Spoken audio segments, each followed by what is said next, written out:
Europe সহ সারা বিশ্ব জুড়ে বড় একটি সংগঠিত অপরাধ চক্র ড্রাগ সাপ্লাই, মানি লন্ডারিং এবং সহিংসতা, গুরুতর অপরাধ সহ বিভিন্ন ধরনের অপরাধমূলক কর্মকাণ্ডগুলো চালিয়ে আসছিল। এনক্রিপ্টেড কমিউনিকেশনের মাধ্যমে তারা তাদের কার্যক্রমগুলো চালিয়ে যাচ্ছিল। অন্যদিকে দীর্ঘদিন ধরেই বিভিন্ন সংস্থা গোপনে গ্যাংয়ের সদস্যদের ধরতে চেষ্টা চালিয়ে যাচ্ছিল। অবশেষে বড় ধরনের একটি ইন্টারন্যাশনাল ইনভেস্টিগেশন চালিয়ে গ্যাংটির 50 জনেরও বেশি সদস্যকে গ্রেফতার করা হয়েছে। ঘোস্ট নামে পরিচিত এই গ্যাং বড় আকারের মাদক পাচার, অর্থ পাচার, সহিংসতামূলক কর্মকাণ্ড এবং অন্যান্য গুরুতর ও সংগঠিত অপরাধ করে আসছিল। বিশ্বব্যাপী তাদের হাজার হাজার সদস্য রয়েছে। এরা একটি এনক্রিপ্টেড টুল ব্যবহার করে প্রতিদিন হাজার হাজার বার্তা আদান প্রদান করত।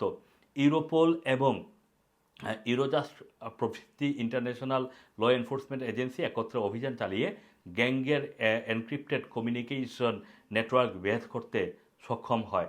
ইনভেস্টিগেশন চলাকালীন 51 জন সন্দেহভাজনকে গ্রেফতার করা হয়েছে। এদের মধ্যে 38 জন অস্ট্রেলিয়ার, 11 জন আয়ারল্যান্ডের এবং একজন কানাডায় এবং একজন ইতালিতে সেক্রো করোনা ইউনিটের নামের মাফিয়া গ্রুপের সদস্য। ইউরোপল জানিয়েছে যে অনেক মানুষের জীবনের জন্য হুমকি এমন অনেক এলিমেন্ট প্রতিরোধ করা হয়েছে এবং অস্ট্রেলিয়ায় একটি ড্রাগ ল্যাবরেটরি ভেঙে দেওয়া হয়েছে। এ পর্যন্ত বিশ্বব্যাপী অস্ত্র, মাদক এবং নগদ প্রায় 9 লক্ষ পাউন্ড জব্দ করা হয়েছে।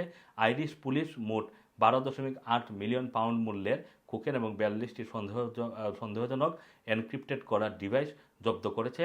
তারা ডাবলিন এবং পূর্বাঞ্চলে ঘাঁটিগাড়া 4টি গ্যাং চিহ্নিত সংগঠিত অপরাধ চক্র এবং সাপোর্ট নেটওয়ার্কগুলির বিষয়ে তদন্ত করছে।